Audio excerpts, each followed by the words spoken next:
anyone asks you what you're reading this Christmas season, tell them A Christmas Carol by Charles Dickens, and nobody would know you didn't read it if you watch this video.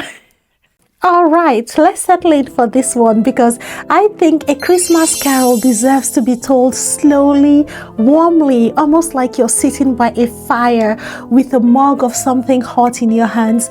And really, what better time to talk about A Christmas Carol by Charles Dickens than this very beautiful season? A little cold in the air, people rushing around, twinkling lights everywhere, and tucked inside all that busyness is Dickens, reminding us to breathe, to reflect, and maybe to soften a little. Welcome back to the Book Lovers Corner, where we make everyone love classic books.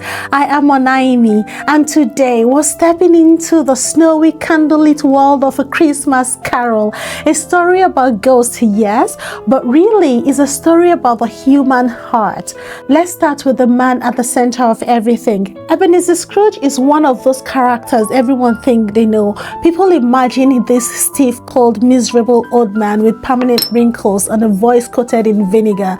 Someone who hates Christmas, hates generosity, hates, well, almost everything. But honestly, I think we judge him a little too fast, because the truth is, Scrooge wasn't born cold. Nobody is. Life shaped him, and that's something Dickens understood so well. But I'm getting ahead of myself. Let's rewind a bit and meet all the major characters, because knowing who everyone is helps the whole story fall into place. Scrooge. We've already met him, a man hardened by loss and fear. He's hiding behind his money the way some people hide behind sarcasm or silence. Bob Cratchit is Scrooge's clerk. He's gentle, patient, and underpaid, overworked but full of love for his family. He represents the quiet dignity of the working class, and his son, Tiny Tim, becomes the emotional heartbeat of the story. Tiny Tim is Bob's youngest child. He's frail, cheerful, full of hope. His famous line, "God bless us, everyone," still feels like a hug. Tiny Tim shows us what kindness looks like when you have almost nothing. Fred is Scrooge's nephew, the sunshine to Scrooge's shadow. He represents warmth, forgiveness, and the stubborn kind of joy you can't shut out, no matter how cold someone is. Jacob Marley is Scrooge's former business partner, a man who lives just like Scrooge but now regrets every moment of it. He appears as a warning, wrapped in chains he forged through a life of selfishness. The three spirits. There's the ghost of Christmas past. He's gentle but honest. He shows Scrooge the memories he has been running from: childhood loneliness, first love, heartbreak, and the slow shift from innocence to obsession. Then the ghost of Christmas present is warm, jolly, compassionate. He shows the beauty of generosity and the quiet suffering that Scrooge ignores. He reveals what life is like for others right now. And then the ghost of Christmas yet to come. He's silent, mysterious, and is frightening. He shows the future Scrooge is heading towards if he doesn't change. The ghost doesn't threaten him, it just shows him the truth. Now that we know who everyone is and what they stand for, let's step back into the story. It's Christmas Eve in London, the kind of London where the fog feels like it has weight, and the streets are crowded but lonely at the same time. Inside a frost-covered counting house sits Scrooge and his clerk, Bob Cratchit. Scrooge is huddled over his accounts. He's guarding every coin like his life depends on it. Bob is shivering because Scrooge keeps the fire so small the poor thing can barely warm a spoon, let alone a person. People come in and out of the office. Scrooge's cheerful nephew invites him to Christmas dinner. Two men asks for donations to help the poor. Scrooge refuses all of them with his usual line, "Bah, humbug." That was my favorite line from the book when I first read it. I said "bah, humbug" all the time. I was disappointed people didn't get it. Anyway, it's classic Scrooge, but it's also classic deflection. He doesn't want to feel anything, so he pushes everything away. And as we'll soon find out, there's a reason for that. Let's bring in Jacob Marley. That night, Scrooge returns to his dark, quiet home, and while he's settling in, the knocker on his door transforms into the face of Jacob Marley. Marley is his old business partner who died 7 years earlier. This moment gives me goosebumps because Dickens makes it feel so real, like the air itself shivers.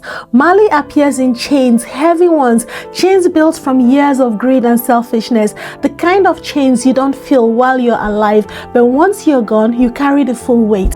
Marley tells Scrooge that he's headed towards the same fate unless he changes, and that Scrooge will be visited by 3 spirits. Honestly, if someone told me that, I will just say, okay, you win, I'll change. But Scrooge, being Scrooge, he refuses to believe it. He thinks he's hallucinating. Still, the warning stays with him.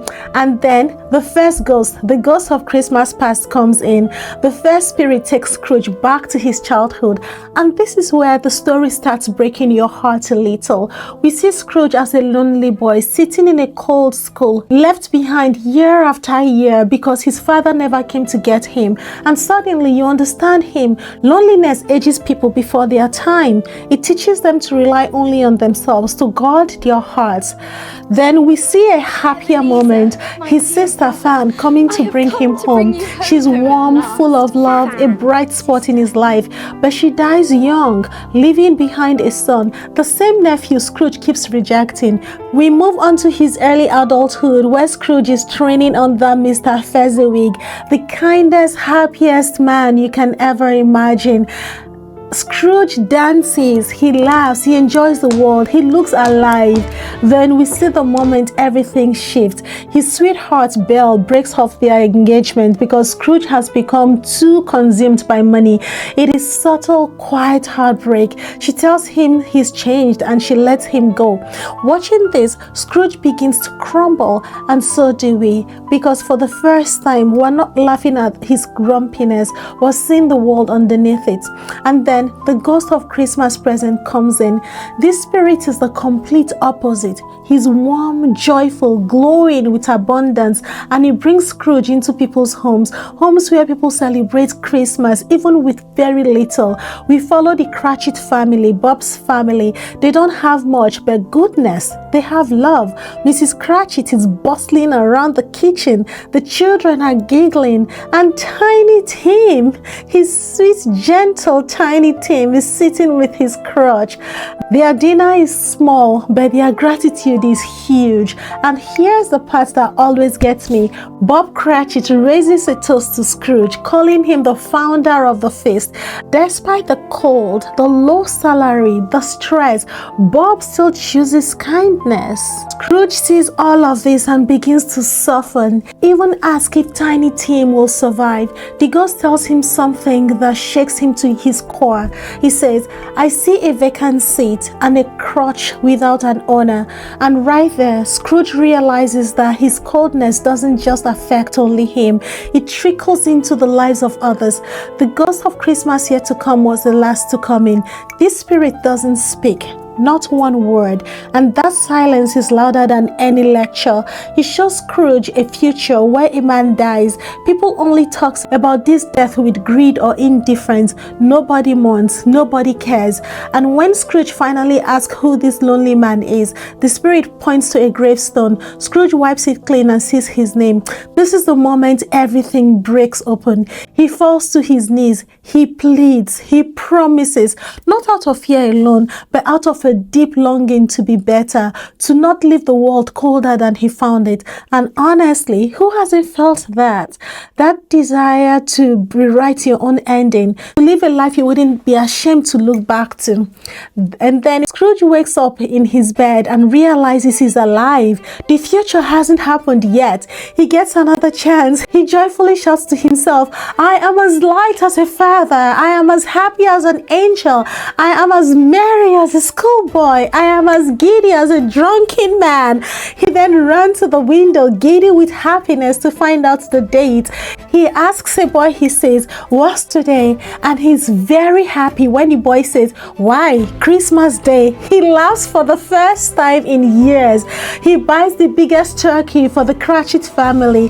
He donates money. He surprises his nephew. He smiles at strangers. He opens his heart. And Tiny Tim leaves, and Scrooge becomes like a second father to him. Here's the part I love most. Dickens doesn't say Scrooge becomes perfect. No, he says Scrooge becomes as good a friend, as good a master, and as good a man as the old city ever knew.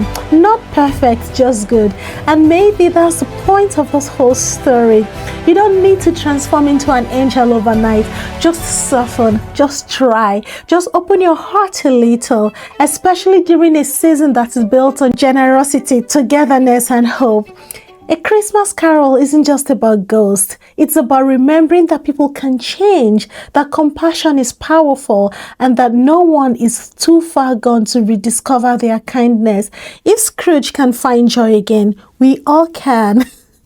Thank you for spending this time with me today. Let me know in the comment section which of these three spirits would scare you the most. I am a Naomi, and if I don't make you love classic books, who will?